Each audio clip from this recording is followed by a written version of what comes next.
He thought it was a bundle of old rags. That's what he told himself anyway. Just another piece of trash snagged on a broken fence post, forgotten by the wind.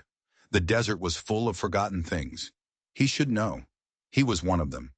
The man's name was Rain, and he rode through the world like a ghost, his past a shadow he could never quite outrun. His paint mare picked her way through the creosote and scrub, her hooves the only sound for 100 miles. The sun was a hammer, and the land was an anvil, and everything between was being beaten into submission. He wasn't looking for trouble. He wasn't looking for anything. But trouble finds you anyway. He saw it again, from the corner of his eye. Not rags. There was a shape beneath the cloth, the curve of a shoulder, the pale, still form of a human being, tied to that post and left for the vultures in the sun. His heart, a thing he thought had turned to stone years ago, gave a hard, painful kick against his ribs. He slid from his saddle, rifle in hand but held loose, his body a wire pulled tight with caution. He'd seen death in the desert before. He'd seen cruelty. But this felt different. This felt personal. He moved closer, his boots sinking into the fine, hot dust. The figure was a woman. Her dress was torn, stained with dirt and the dark, ugly rust of dried blood. Her hair, a tangled mess, hid her face. Her hands were bound behind the post, her wrists rubbed raw. A blindfold stiff with more blood was tied across her eyes. He knelt beside her, the heat of the ground burning through the knee of his worn trousers. He reached out a hand, his fingers hesitating for just a second before touching her shoulder. She flinched. A tiny, sharp intake of breath, the smallest movement, but it was enough. She was alive. "Easy," he murmured, his voice a low rasp, rough from disuse. "I'm not going to hurt you." He pulled out his knife.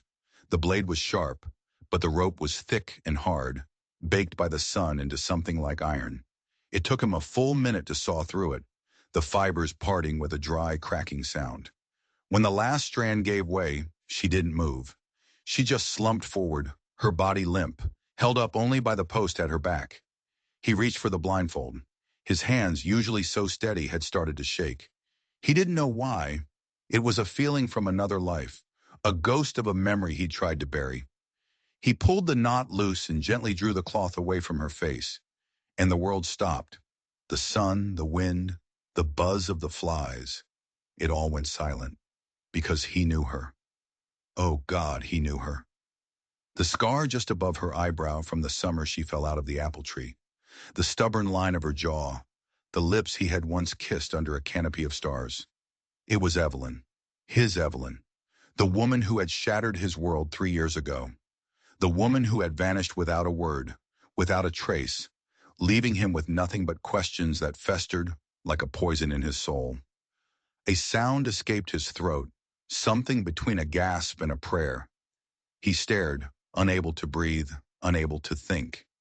He had loved her with the kind of fierce, hopeless love that only happens once. She was the daughter of a white rancher who despised his Apache blood.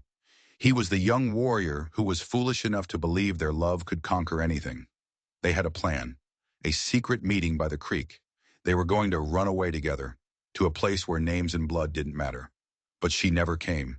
She just disappeared. He'd searched for weeks, then months, until the hope in him finally withered and died. He had buried her in his memory, locked her away in a part of his heart he never visited. And here she was, broken, battered, but alive. "Evelyn," he whispered, the name feeling foreign on his tongue. Her head stirred, her cracked lips parted, and she breathed a single word, a sound so faint it was almost stolen by the wind. "Rain." It hit him like a physical blow, a knife sliding clean between his ribs. She remembered. After all this time, after whatever hell she'd been through, she remembered him. He caught her as she began to fall, pulling her into his arms. He held her close, the desert wind seeming to mourn around them, a sad song for a love they had both thought was dead and buried. He wrapped her in the blanket from his saddle, his movements gentle, as if he was afraid she might break. Then he lifted her onto his horse, cradling her against his chest, and turned his mare toward the hidden canyons in the east. A place no white man knew, a place where the world could not follow. They rode for hours, the only sound the steady rhythm of the horse's hooves. With every mile, her breathing grew a little stronger. But inside Rain's chest, a war was raging. The questions he had buried for 3 years were clawing their way to the surface. Why did she leave? Where had she been? And who had done this to her? He looked down at the woman in his arms, her face bruised and swollen, and a cold, hard knot of rage began to form in his gut. He didn't know who was responsible for this, but he was going to find them, and he was going to make them pay. He guided the horse into the mouth of a secret canyon, a place of sheer rock walls and deep shadows. He carried her into a small cave, his refuge from the world, and laid her gently on a bed of soft furs. He built a fire, its warmth pushing back the chill that had settled deep in his bones. He cleaned her wounds, his touch surprisingly tender for a man whose hands were calloused and scarred. She was unconscious again, lost in a feverish sleep. He sat by the fire, watching her, the flames dancing in his dark, haunted eyes. Hours passed. The sun went down, and the desert night fell, cold and silent. He must have dozed off because a sound jerked him awake. Evelyn was sitting up, her eyes wide with a terror so profound it made his blood run cold. She was staring at him, but her gaze was unfocused, as if she was looking right through him. "No," she whispered, her voice trembling. "Please, no more." He moved toward her slowly. "Evelyn, it's me. It's Rain. You're safe now." She scrambled backward, trying to push herself away from him, her eyes wild with panic. "Who's Evelyn?" she cried, her voice cracking. "My name is Anne. Who are you? Where am I? What do you want from me?" Rain froze. He felt like he'd been punched in the gut. She didn't recognize him. The woman who had whispered his name in the desert was gone, replaced by a terrified stranger. Was her mind broken? Was this some cruel trick of the trauma she'd endured? Or was it something else entirely? He looked into her eyes and saw no recognition, no flicker of the girl he had loved. All he saw was pure, undiluted fear, and it was all directed at him. Rain held his hands up, slow and steady, the way you would with a spooked horse. "Easy now," he said, his voice low and calm, trying to soothe the raw panic in her eyes. "You're safe here. No one's going to hurt you." She didn't believe him. She pressed herself against the cold stone wall of the cave, pulling the fur blanket tighter around her as if it were a shield. "My name is Anne," she repeated, her voice a fragile whisper. "I don't know any Evelyn." His heart ached. Was it possible? Could a person's mind simply break, shattering their past into 1,000 unrecognizable pieces? He had to know. He had to be sure. He took a step closer, and she flinched again. "The man who did this to you," he said, keeping his tone even. "Do you remember him?" A shadow passed over her face. The fear was replaced by a flicker of something else. Shame. "My husband," she whispered, the words barely audible. "His name is Levi." The name hit Rain like a rock. Levi Mason, the youngest son of Aldrich Mason, the wealthiest, most ruthless cattle baron in the territory. The Masons were a cancer on the land, buying up smaller ranches, stealing water rights, and crushing anyone who got in their way. He'd had his own run-ins with them. He knew their brand of cruelty. And as she spoke, the shoulder of the blanket slipped, revealing the bruised skin beneath. And there, seared into her flesh, was the Mason brand, a large, stylized M, the same mark they burned into their cattle. A wave of nausea and pure, unadulterated rage washed over Rain. They hadn't just beaten her. They had marked her, claimed her like property, humiliated her in the most vile way imaginable. He had to turn away, clenching his fists until his knuckles were white, fighting for control. When he turned back, his face was a mask of stone. "Why did he do this, Anne?" he asked, forcing her name out. She shook her head, tears welling in her eyes. "I don't know. I wasn't a good wife. I failed him. He said I was being punished for my sins." Her spirit wasn't just broken. It had been systematically dismantled and replaced with guilt and self-loathing. Levi Mason hadn't just tried to kill her body. He had murdered her soul. Rain knew then that he couldn't push her. He couldn't force her to remember. He had to let her heal, piece by piece. He spent the next few days tending to her, bringing her water and broth, speaking very little. He would sit by the fire for hours, carving a piece of juniper wood, the rhythmic scrape of the knife a comfort in the heavy silence. He noticed she kept her hand clenched inside the pocket of her torn dress. Even in her sleep, she wouldn't let go of whatever was in there. One afternoon, while she was sleeping, her hand relaxed and a small object fell onto the furs. It was a bird, a crudely carved wooden bird, its surface worn smooth with time. Rain's breath caught in his throat. He had made that for her. He had carved it from a piece of driftwood by the creek, the summer before she disappeared. He had given it to her as a promise that one day they would be as free as the hawks that circled the sky. He picked it up, the small piece of wood feeling impossibly heavy in his hand. She still had it. After all these years, after everything she had been through, she had kept it. Maybe a part of Evelyn was still in there, buried deep beneath the pain and the fear. He gently placed the bird back in her hand, closing her fingers around it. She stirred, her brow furrowed, and a single name escaped her lips in a pained, feverish whisper. Levi. The next night, a storm rolled in, the thunder echoing through the canyon like cannon fire. The sound seemed to tear something loose inside her. She bolt upright, her eyes wide with terror, screaming a name over and over. But it wasn't Levi's name this time. It wasn't his name. It was another one that made no sense. Simon! She screamed, her voice raw with desperation. Simon, help me! Rain rushed to her side, trying to calm her, but she thrashed and fought, lost in the grip of a nightmare he couldn't see. Who was Simon? What other secrets were locked away in her shattered memory? The storm raged outside, and inside the small, fire-lit cave, Rain realized he was dealing with something far more complex and dangerous than a simple case of a mind broken by trauma. The past wasn't just haunting her, it was actively trying to kill her. The nightmare finally released its grip, leaving her trembling and drenched in sweat.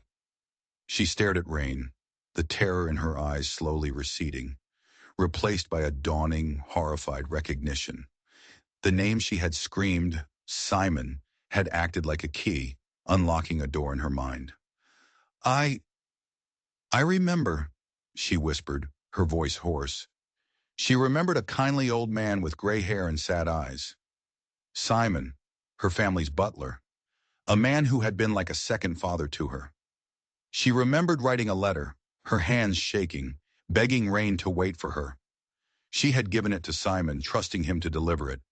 He never came, Rain said, his voice flat, devoid of emotion. No message ever came. Evelyn, she was Evelyn again, the name Anne falling away like a snake's shed skin, looked at him, her face a canvas of anguish. Levi, she breathed. My father. He found the letter. He told me if I ever tried to see you again, he'd have you hunted down. He said he'd tell the sheriff you'd stolen me. He made me choose, Rain, your life or my freedom. The pieces began to click into place, forming a picture of monstrous cruelty. He forced your father? Rain asked, his voice tight. He forced him to give you to the Masons? She nodded, tears streaming down her face. Papa was in debt. The drought had ruined him. Aldrich Mason offered to save our ranch. In exchange for me. My father fought him, but Mason threatened to destroy him, to leave him with nothing. He told me it was the only way. He said my parents. After I was married, they died, from the shame of it all. Rain felt a cold certainty settle in his gut. It was a lie. All of it. The Thomas Harrow he knew would have burned his own ranch to the ground before selling his daughter. And die of shame? Never. The man was too proud, too stubborn. The Masons hadn't just coerced him, they had broken him, and then they had buried the truth under a mountain of lies, feeding those lies to Evelyn until she believed them herself. They lied to you, Evelyn, he said, his voice hard as flint. They isolated you, made you think you were alone, that you were worthless. It's how they control people. He stood up, pacing the small cave like a caged wolf. Revenge wasn't enough. This wasn't just about what they did to Evelyn. It was about what they did to her father. It was about the truth. We're going back, he said, his decision absolute. We're going back to your family's land. We're going to find out what really happened. Evelyn stared at him, a new kind of fear in her eyes. We can't, Rain. Levi will kill us. He'll kill you. Let him try, Rain said, his dark eyes burning with a cold fire. He left you for dead once. He won't get a second chance. They began to prepare, gathering the few supplies Rain had. He taught her how to handle a small revolver he kept, her hands surprisingly steady. The fog in her mind was clearing, replaced by a cold, sharp clarity. The more she remembered, the more the fear was burned away by a simmering rage. She was no longer a victim. She was a survivor, and she wanted justice. On the morning they were set to leave, as the first light of dawn painted the canyon walls in shades of rose and gold, Rain was scouting the entrance to their hideout. He froze. There, pressed into the dirt, was a sign he knew all too well. A small, artfully arranged pile of pebbles. It was a tracker's mark. It meant, "Quarry is here. Wait for my signal." His blood ran cold. They hadn't given up. Levi hadn't just left her to die. He had sent men to make sure the job was finished. They weren't just running toward a confrontation. They were already in the middle of a hunt, and they were the prey. The canyons that had been their refuge had just become a trap. "They're here," Rain said, his voice a low whisper as he slipped back into the cave. Two of them, down canyon watching the main trail. Evelyn's face went pale, but she didn't panic. She gripped the revolver he'd given her, her knuckles white. The woman who had woken up screaming in terror was gone. In her place was someone harder, someone forged in the fire of betrayal and pain. "There's another way out," Rain said, pointing to a narrow crevice at the back of the cave. "It's tight, but it leads to the high ridges. They won't be expecting it." The escape was a grueling, heart-pounding ordeal. They squeezed through the narrow crack in the rock, emerging onto a high, windswept ledge. Below them, the canyon floor snaked through the desert. They moved like ghosts along the ridgeline, staying in the shadows, rocks crumbling under their boots and skittering into the silence below. Twice they had to flatten themselves against the rock face as one of the trackers rode by on the trail beneath them, so close they could hear the jingle of his spurs. The fear was a living thing, a constant companion, but it did something unexpected to Evelyn. It sharpened her senses. It unlocked more memories. She remembered whispered conversations she hadn't understood at the time, between Levi and his father. Words like leverage and water rights and foreclosure. She remembered her own father, his face gray with worry, poring over maps of their land, his finger tracing the path of the creek that fed their valley. A creek that had mysteriously started to run dry the summer before the Masons made their move. It wasn't just debt, she whispered to Rain as they rested behind a cluster of boulders, the sun beating down on them. It was the water. The Masons were choking our land. They manufactured the crisis that ruined him. It was a classic Mason tactic. Create the disease, then sell the cure at a price no one could afford. This was bigger than just one family's tragedy. It was the story of the entire valley. They pushed on, the trackers relentless behind them. Rain used every trick he knew, doubling back on their trail, leaving false signs, using the harsh landscape as his ally. By the second day, they had managed to put some distance between them and their pursuers. But the desert was unforgiving, their water was low, and their strength was failing. As they navigated a narrow, rocky arroyo, they stumbled upon a scene of grim desert justice. One of the trackers was lying on the ground, his face swollen and blue, his horse standing listlessly nearby. He was still alive, but barely. A rattlesnake bite on his leg, angry and black, told the story. His partner had abandoned him, leaving him to die. Rain knelt beside him. The man's eyes fluttered open, filled with pain and fear. "Water," he rasped. Rain gave him a few sips from their precious supply. It was a gesture of mercy the man didn't deserve, but Rain wasn't like them. "Why?" Rain asked. "Why hunt her so hard?" The man coughed, a weak rattling sound. "Wasn't just to kill her," he wheezed, his breath coming in ragged gasps.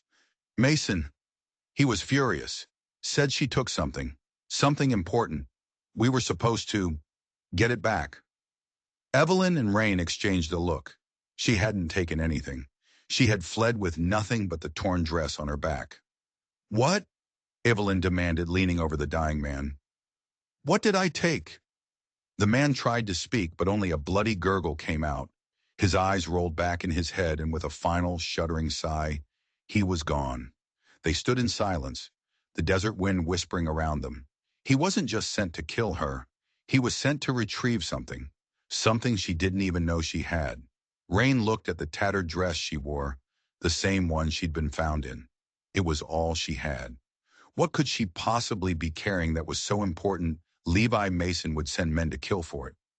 The mystery of her past had just taken another dark, dangerous turn, and whatever secret she held, it was valuable enough to be worth more than her life. They searched her then and there, in the grim shadow of the dead man. Rain ran his hands over the coarse, torn fabric of her dress, looking for a hidden pocket, a secret compartment. Nothing. There's nothing here, Evelyn said, frustration and confusion lacing her voice. I have nothing. But Rain was methodical. He felt every inch of the garment, his fingers tracing the seams. At the very bottom, along the hem, he felt it.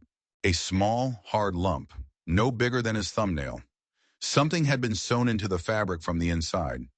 With the tip of his knife, he carefully sliced the stitches. A tiny, tightly folded square of paper fell into his palm. It was thick, high-quality paper, covered in a script so small it was barely legible. It was a series of numbers and letters, arranged in columns. It looked like a page from a ledger, but it was written in some kind of code. It was meaningless to them. What is it? Evelyn asked, peering at the strange document. I don't know, Rain admitted, but if Mason is willing to kill for it, it must be important. This changed everything. They weren't just seeking justice for the past anymore. They were carrying the evidence of a present crime. They needed help, someone who could understand what this paper meant. There's a man, Rain said after a moment of thought. His name is Elias. He used to be the county clerk before the Masons got him fired. They ruined him, took his land, everything. He lives like a hermit in the foothills now.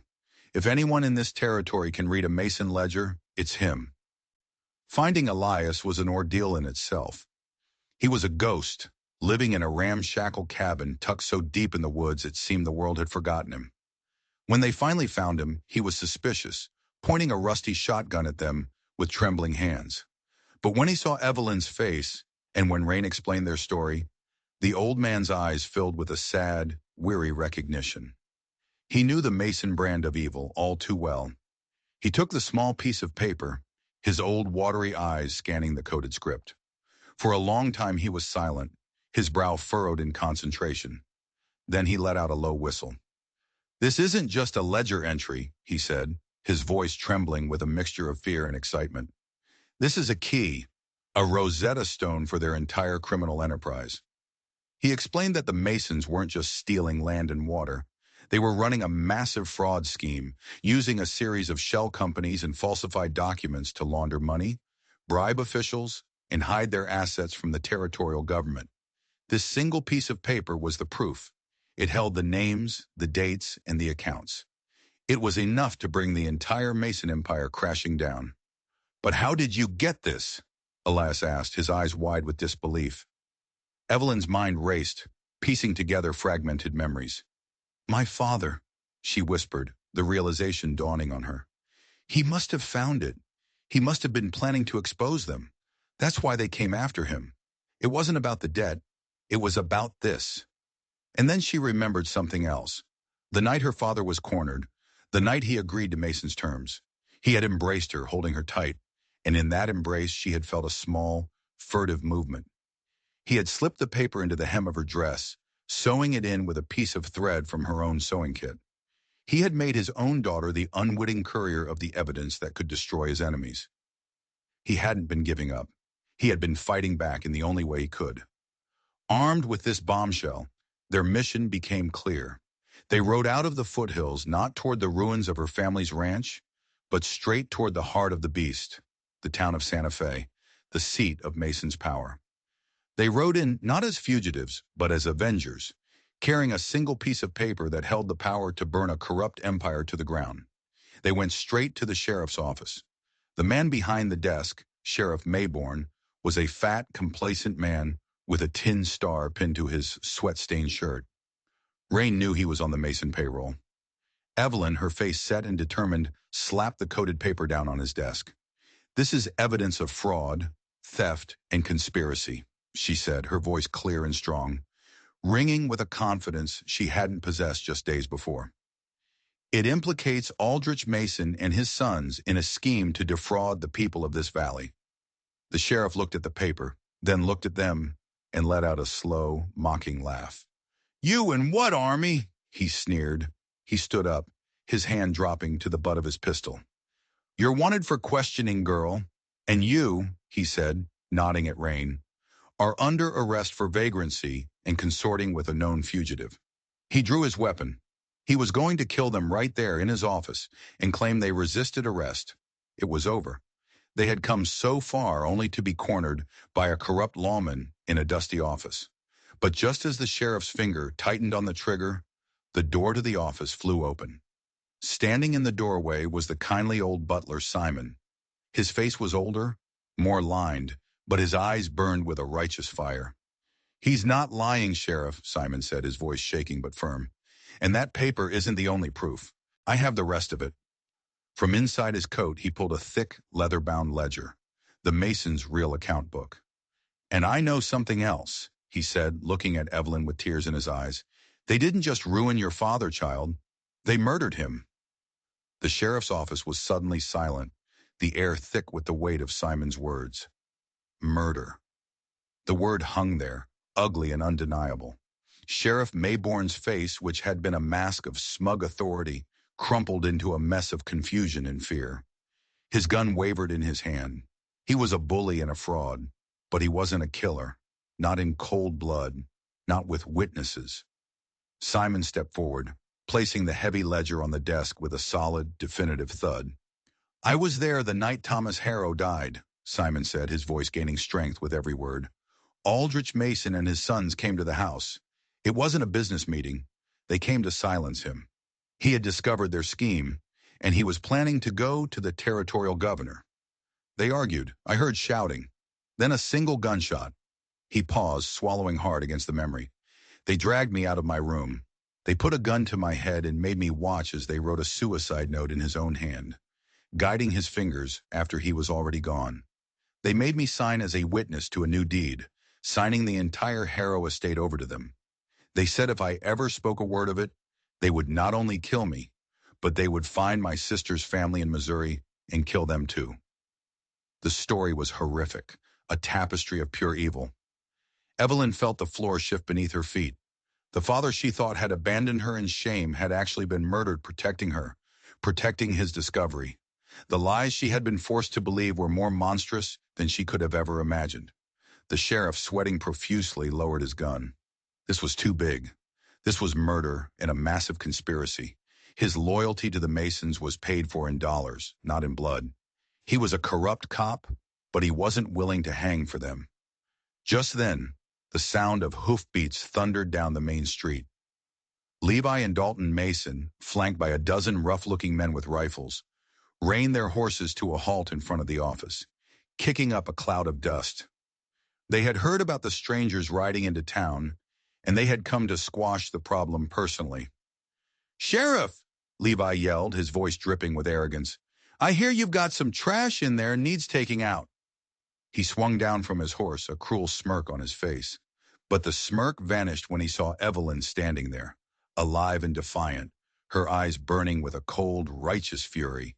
He froze, his face a mixture of shock and rage. "You!" he snarled. "I thought I left you for the buzzards." "You did," Evelyn called back, her voice ringing out into the street for all the gathering townsfolk to hear. "But you failed, just like you failed to hide the truth about my father." The town square was quickly filling with people. Shopkeepers, ranchers, blacksmiths, all drawn by the commotion. They had all suffered under the Mason's thumb. They had all been squeezed by the mysterious drought, forced to sell their livestock, their land. Now, seeing Evelyn Harrow, who they all thought was dead, standing up to the Masons, a spark of hope, a dangerous spark of rebellion, began to ignite. Levi saw the shift in the crowd. He saw the weakness in the sheriff's eyes. His power, built on fear and intimidation, was starting to crack. So he did what cowards always do when they're cornered. He chose violence. "Burn it," he screamed at his men. "Burn the whole damn town to the ground. Leave no witnesses." His hired guns raised their rifles. Panic erupted. People screamed and scattered. It was going to be a massacre. But Rain moved first. In a blur of motion, he kicked over a barrel of rainwater by the door, grabbed a fallen lantern, and hurled it into the street in front of the masons' horses. The oil-soaked ground ignited with a whoosh, creating a wall of fire. The horses reared in panic, throwing their riders and creating chaos in their ranks. It was the signal. Simon had not come alone. Out of the alleyways emerged a dozen men, ranchers and farmers the masons had ruined, men with nothing left to lose. They were armed with old hunting rifles, pitchforks, and a burning desire for payback. The town square erupted into a full-blown war. Gunshots echoed off the buildings. Men yelled and fought in the street. Dalton Mason tried to rally his men, but he was quickly overwhelmed, pulled from his horse and beaten into submission by a group of furious farmers. Evelyn didn't run. She didn't hide. She stood on the steps of the sheriff's office, her voice cutting through the chaos. "They killed my father," she shouted. "They stole his land. They've been stealing your water. They've been bleeding this valley dry for years. Are you going to let them burn your homes too?" Her words galvanized the townsfolk. Men and women poured out of their homes, armed with whatever they could find. The tide had turned completely. This wasn't just Evelyn's fight anymore. It was the town's fight. Levi, his face a mask of insane fury, saw his plan crumbling. He saw his power evaporating in the smoke-filled air. He raised his own pistol, ignoring the men fighting around him, and took aim directly at Evelyn. He was going to silence her for good. But just as he pulled the trigger, a shadow fell over him. Rain was there. He moved not like a man, but like a force of nature, a blur of silent, deadly grace. He didn't use a gun. He disarmed Levi with a single brutal twist of his arm and then drove his fist into the man's face, a blow that carried 3 years of pain and rage. Levi dropped to the ground like a stone, unconscious. The fight was almost over. The hired guns were surrounded, throwing down their weapons. But then, a new threat emerged. On the balcony of the Mason-owned hotel, a figure appeared. It was old Aldrich Mason, the patriarch, the spider at the center of the web. Everyone had assumed he'd fled at the first sign of trouble, but he was here, a high-powered buffalo rifle in his hands. He raised the weapon, the long barrel aiming down, straight at Evelyn's heart. He was going to finish what his son had started. The crowd froze. There was nowhere for her to run. This was it, the final cowardly act of a defeated tyrant. The rifle boomed, but Evelyn didn't fall. Instead, standing beside her, Sheriff Mayborn grunted and staggered, a dark red stain blossoming on his chest. In his last moment, the corrupt lawman had made a choice.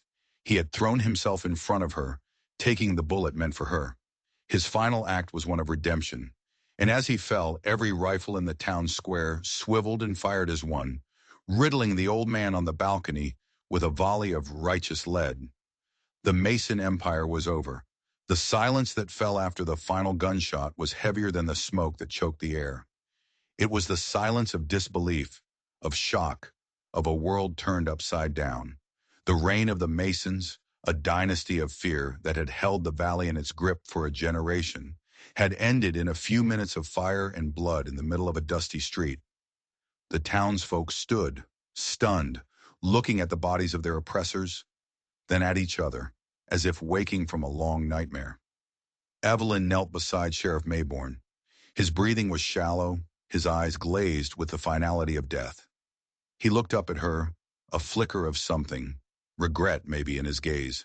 "Sorry," he rasped, a bloody froth on his lips, and then he was gone. He had lived a coward's life, but he had died with a shred of honor. In the days that followed, the truth came out in a flood. Simon's ledgers, combined with the coded key Evelyn had carried, laid bare the full extent of the Masons' crimes. Forgery, extortion, bribery, murder. It was all there, in black and white.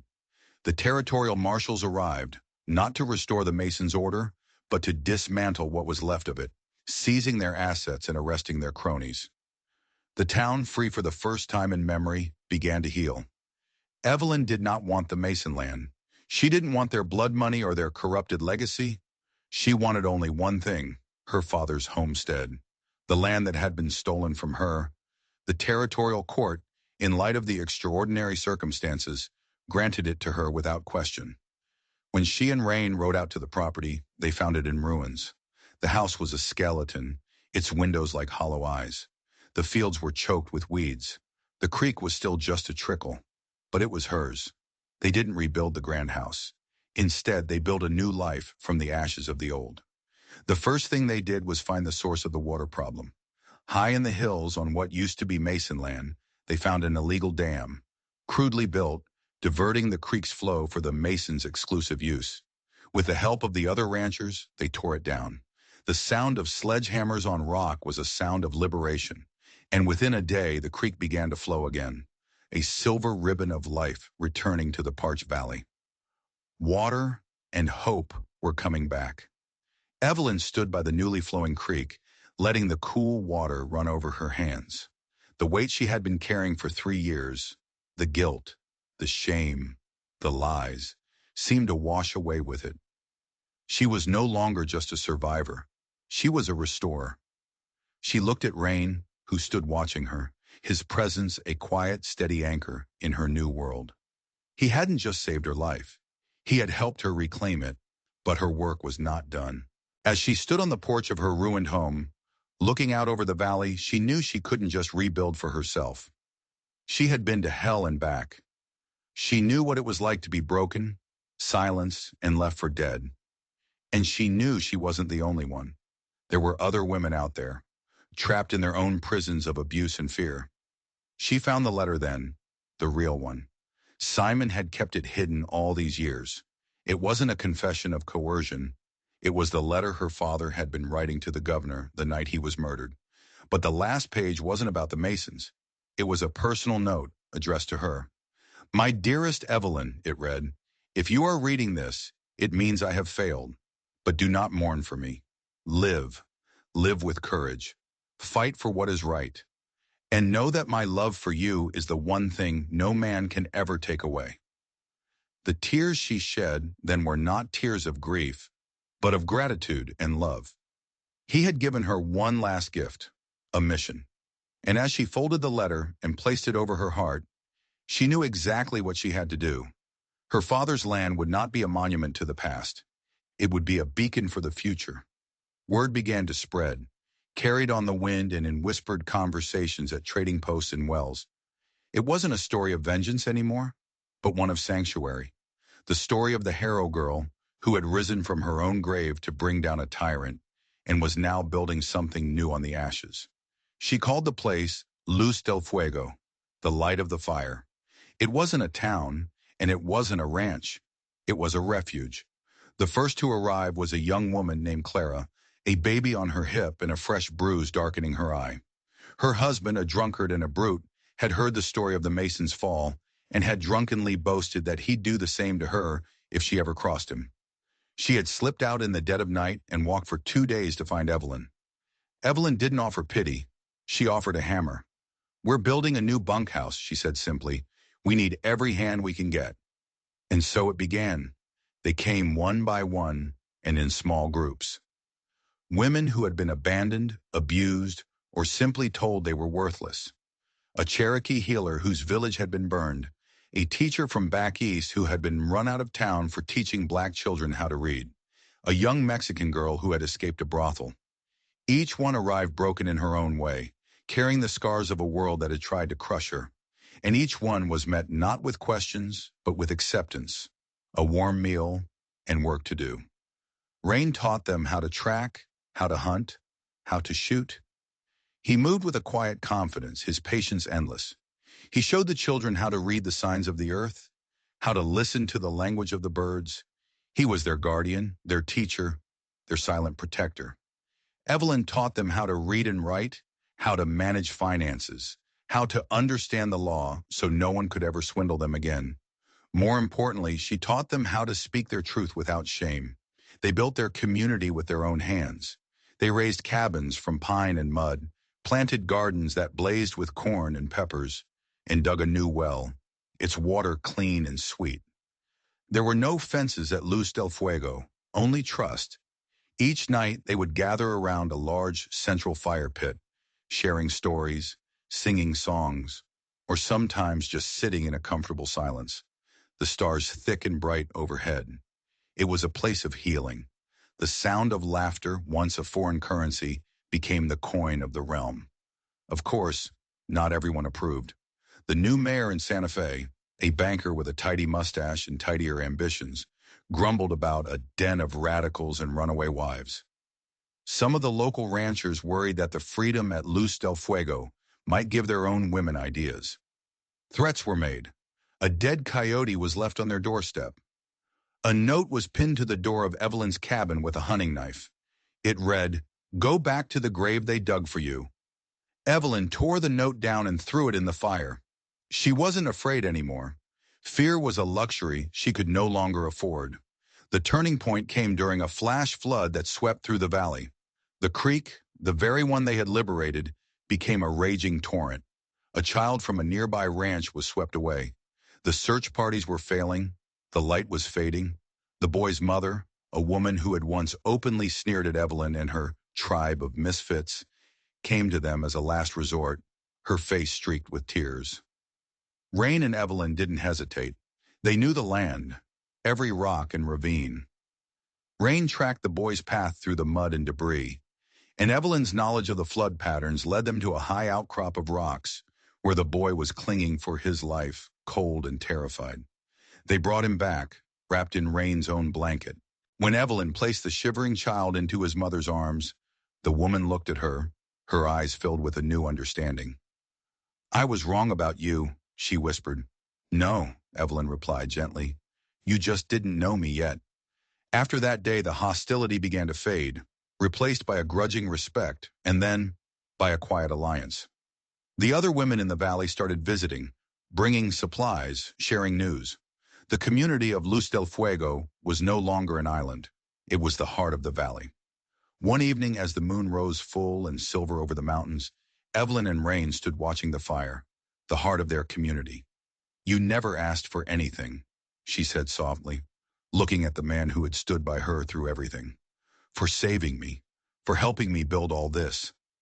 He turned to her, the firelight dancing in his dark eyes. "Watching you rise from the dust, Evelyn," he said, his voice a low rumble. "That was all the payment I ever needed." "My name is Mira now," she said. It was a name the Cherokee healer had given her. It meant the one who carries the light. "I like that," he said, a rare small smile touching his lips. "Mira, I want to give you something," she said, her voice steady. "My hand, my heart, my name, if you'll have them." He didn't speak for a long moment. He simply reached into his pouch and pulled out a small ring, carved from the smooth dark wood of a mesquite tree. "In my people's way," he said, "marriage is not about a priest or a piece of paper. It is about two paths becoming one. It is about the fire you agree to keep together." He slipped the ring onto her finger. It was a perfect fit. They stood on the highest ridge the next morning as the sun came up, the wind whipping Mira's hair around her face. The desert stretched out before them, vast and beautiful. They spoke no vows. They didn't need to. Their promises had already been written in survival, in loyalty, in blood, and in love. The warrior who had lost his way had found his home. The woman who had been buried alive had brought the light back to the world. And in the heart of a wild and unforgiving land, they had built more than a refuge. They had built a future. Thank you for staying with me through this incredible journey of pain, survival, and a love that refused to die. If this story touched your heart and you want to hear more tales of courage and justice, do me a huge favor. Hit that like button, and more importantly, subscribe to the channel and ring that notification bell so you don't miss what's coming next. Your support means the world and allows me to keep finding and sharing these stories with all of you. Until next time, stay strong and never let anyone put out your fire.